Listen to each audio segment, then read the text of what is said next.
Welcome to the Angry Hobo channel with your host, the Angry Hobo. Today we're going to be talking about the biggest conspiracy that is never talked about.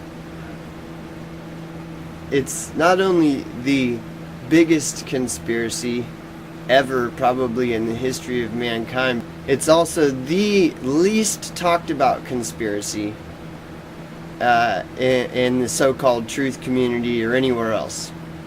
It's a conspiracy against a certain group of people, and nobody ever talks about it. Not since the great Martin Luther King. Now, I know everybody's gonna slander Martin Luther King, and hey, you could be right. I don't know. He could have been a real shitty person, terrible, evil. Who knows? Even if that is the case, that doesn't mean that the conspiracy that Martin Luther King attempted to expose wasn't real. And this is something that most people don't know about. This is a conspiracy that people choose to turn a blind eye to. This conspiracy. Black Lives Matter has never acknowledged it, and what little they may have, it's just like a half-assed attempt. See, Black Lives Matter doesn't want to acknowledge this either, because this conspiracy includes the oppression of white people, which doesn't fit with the narrative of Black Lives Matter that all white people are privileged and all black people are oppressed. So Black Lives Matter won't touch it, and also because there's no monetary gain in acknowledging this conspiracy. There's no money to be gained from it. And then of course the feminist movement, they won't touch it either, because they're all bought off. All these organizations, Black Lives Matter, feminism, they're all they've all sold out, just like in the truth community. The truth community, they've all sold out. It's all about making money, clickbait, and this is the most unpopular conspiracy. Not only the most unpopular conspiracy, it's probably the biggest conspiracy, and it continues to grow and perpetuate because of the ignorance to it. So let's just get started right away here, because I'm rambling on and on. So here we go. Over the past 10 years, Dr. King, a Nobel Peace Prize winner, has been increasingly concerned with developing nonviolent mass tactics for bringing about revolutionary social change. In tonight's talk, recorded 2 days ago in New York, Dr. King places in this current practical context his theoretical reflections on nonviolence and social change. There is nothing wrong with the traffic law which says you have to stop for a red light. But when a fire is raging, the fire truck goes right through that red light, and normal traffic had better get out of its way. Or when a man is bleeding to death, the ambulance goes through those red lights at top speed. There is a fire raging now for the Negroes and the poor of this society. They are living in tragic conditions. I just wanted to pause right there, because you notice he says the Negro and the poor populations. So this is where Martin Luther King got in trouble, is when he started to include other people outside of the Negro. Anyways, I just wanted to make sure that that's clarified. Now, again, this is something nobody ever talks about. Since Martin Luther King's assassination, this has never been talked about in mainstream narrative since his assassination, where he includes the poor, okay? So that means poor people, if you look, there's poor people of all races and creeds and religions and gender. Okay, so going on here. Because of the terrible economic injustices that keep them locked in as an underclass. Them meaning the poor. Just making sure, because this still isn't something that's talked about. I mean, to not find that suspect, you know, that old saying, the right and the left, two wings of the same bird. Both the right and the left seemingly have the same agenda when it comes to poverty. They both either want to ignore it or ridicule it. So the left and the right are both equally as guilty. So anyways, back to it. As the sociologists are now calling it, disinherited people all over the world are bleeding to death from deep social and economic wounds. Disinherited people from all over the world. That is like inclusive of every race, every, just all people. Ending segregation did not end segregation, because all that was left was economic segregation. And then that's when Martin Luther King realized that, you know, that it's an economic issue, and then he realized that it's not just Negroes that are suffering from the economic inequality. It's all people, man. That it's not just Negroes that are suffering from the economic inequality. It's all people, man. So anyways, moving on. Again, the reason I bring this up, nobody ever talks about this. So moving on. They need brigades of ambulance drivers who will have to ignore the red lights of the present system until the emergency is solved. Massive civil disobedience is a strategy for social change which is at least as forceful as an ambulance with its siren on full. In the past 10 years, nonviolent civil disobedience has made a great deal of history, especially in the southern United States. When we in the Southern Christian Leadership Conference went to Birmingham, Alabama in 1963, we had decided to take action on the matter of integrated public accommodations. We went knowing that the Civil Rights Commission had written powerful documents calling for change, calling for the very rights we were demanding. But nobody did anything about the Commission's report. Nothing was done until we acted on these very issues and demonstrated before the court of world opinion the urgent need for change. It was the same story with voting rights. The Civil Rights Commission, 3 years before we went to Selma, had recommended the changes we started marching for. But nothing was done until in 1965, we created a crisis a nation couldn't ignore. Without violence, we totally disrupted the system, the lifestyle of Birmingham and then of Selma, with their unjust and unconstitutional laws. Our Birmingham struggle came to its dramatic climax when some 3,500 demonstrators virtually filled every jail in that city and surrounding communities, and some 4,000 more continued to march and demonstrate nonviolently. The city knew then, in terms that were crystal clear, that Birmingham could no longer continue to function until the demands of the Negro community were met. The same kind of dramatic crisis was created in Selma 2 years later. The result on the national scene was the Civil Rights Bill and then the Voting Rights Act, as President and Congress responded to the drama and the creative tension generated by the carefully planned demonstrations. Of course, by now it's obvious that new laws are not enough. The emergency we now face is economic, and it is a desperate and worsening situation for the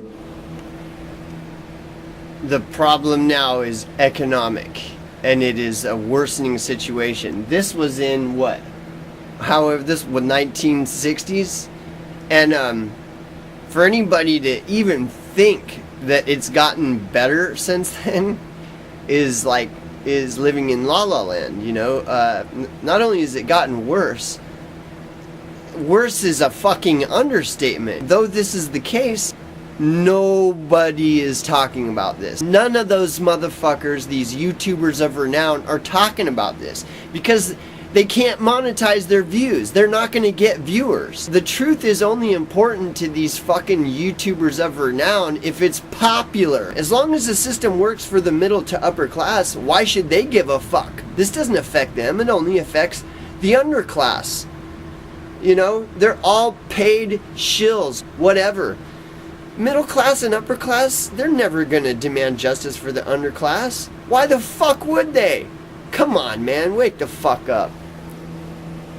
35 million poor people in America, not even to mention just yet the poor in the other nations. That is a kind of strangulation in the air.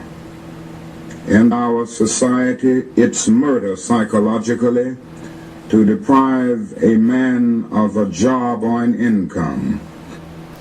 Again, here he is not addressing the Negro. He is addressing the poor. That's why he was assassinated, because it was actually including everybody that was oppressed rather than excluding all other oppressed people and only focusing on blacks, which I'm not like critiquing.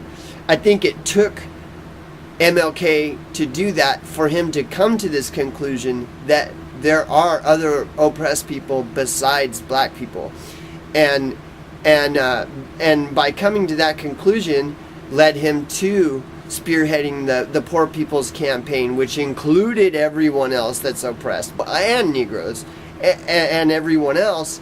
And that scared the elite, man. That's why they fucking assassinated him. I mean, do your fucking homework. You know, you go out there crying about all the Illuminati is oppressing all us middle class with their satanic lies, and you know, Black Lives Matter is it's all just white supremacy, and you know, it's just like, dude, none of these people are investigating this shit that MLK, and this was in the fucking mid-late 60s, man.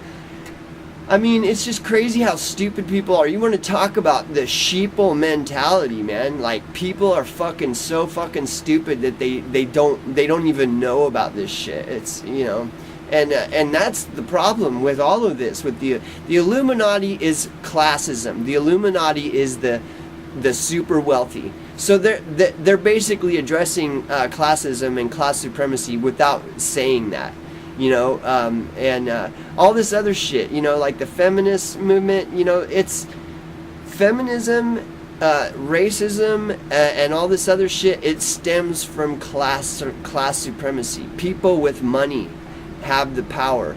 They're the ones that are perpetuating racism. But really, at the end of the day, it's money, man.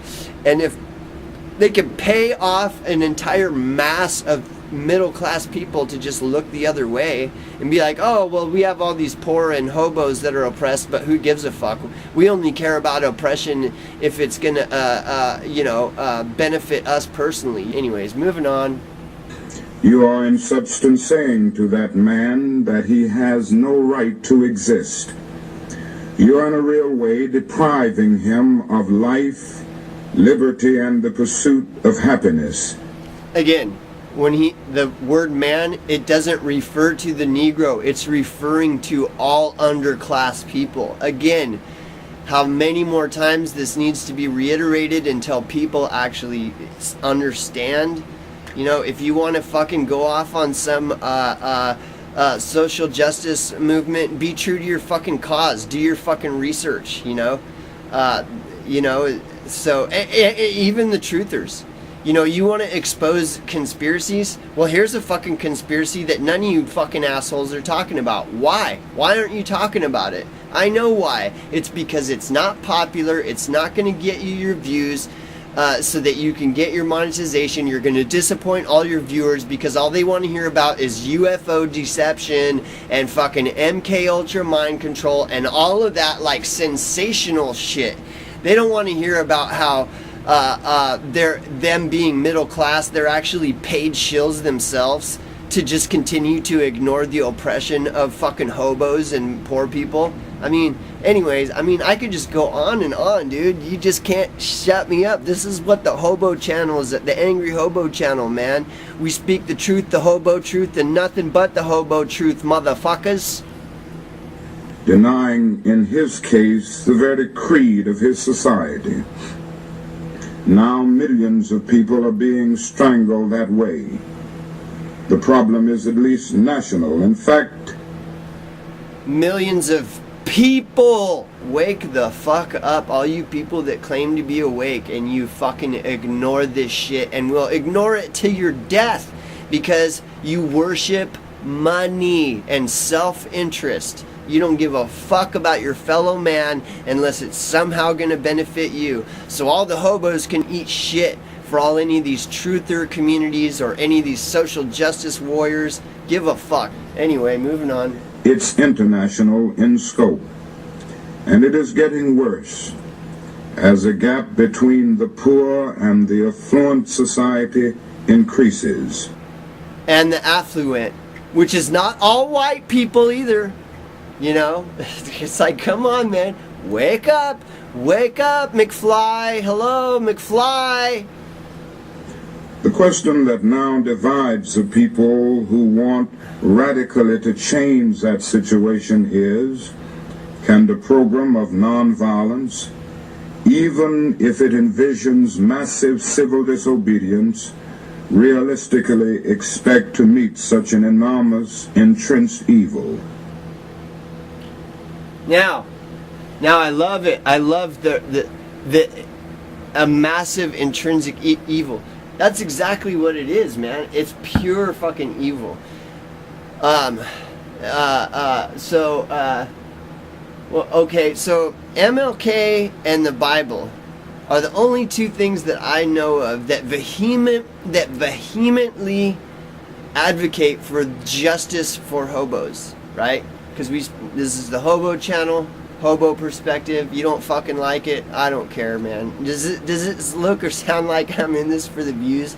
None of my shit's gonna be monetized. Nobody's gonna watch it because nobody gives a fuck. You know, they don't care about the truth or reality. They don't. You know, if they did, then fucking hit me up, man. You want to fucking debate on this shit? Let's do it. Let's fucking do it. I'm a white fucking hobo. And I am not no fucking stupid ass truther that just wants to talk about Hollyweird and fucking and Vegas shootings or whatever's the latest hot topic issue that's gonna get me hits on my channel. You know, fuck you. You know. Anyways, going back, so I'll give you another example. So, as far as this conspiracy against hobos and the underclass, let's look at how popular this topic is on YouTube. So I typed in "Poor People's Campaign," the Poor People's Campaign, okay? And look at this is the number of views we get here, okay? So you got let's see, this first one here. That's 2,292 views from 1 year ago. This is another one on the same topic, 5,252 views from 2 years ago. Here we got 747 views from 1 year ago. You know, I mean, on and on. If you compare the number of views on the topic of hobo oppression and you know, underclass oppression and shit, nobody's paying attention to it. And it's not because it's not important. You know, do you really think that the only reason people don't pay attention to stuff is because it's not important? Nickelback. I mean, just look at the sheeple mentality. You know, anybody that actually acknowledges the sheeple mentality and acknowledges shit like Nickelback being total fucking garbage, you know, that's where all the viewers, that's where all the sheep are fucking flocking to, is the garbage. You know, the real shit, Nobody's paying attention to it because it's not hyped up. It's not part of the mainstream narrative or the lamestream narrative or the legacy narrative. It's not. And why is that? Well, why would they want you to, be informed on this? Do you think they want you to know that Martin Luther King was about to create a fucking army of masses of poor people to overthrow the government and that freaked the government out and so they killed him?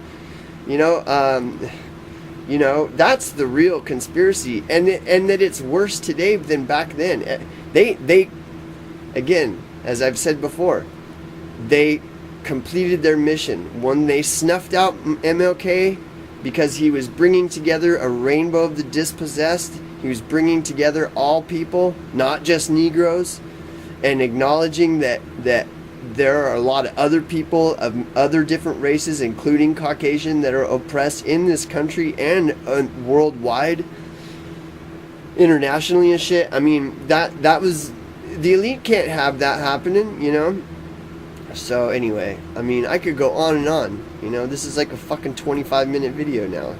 So, yeah, wake the fuck up, Stop being a fucking brain-dead, fucking ignorant motherfucker. This is what's really going on, people. Angry Hobo Channel.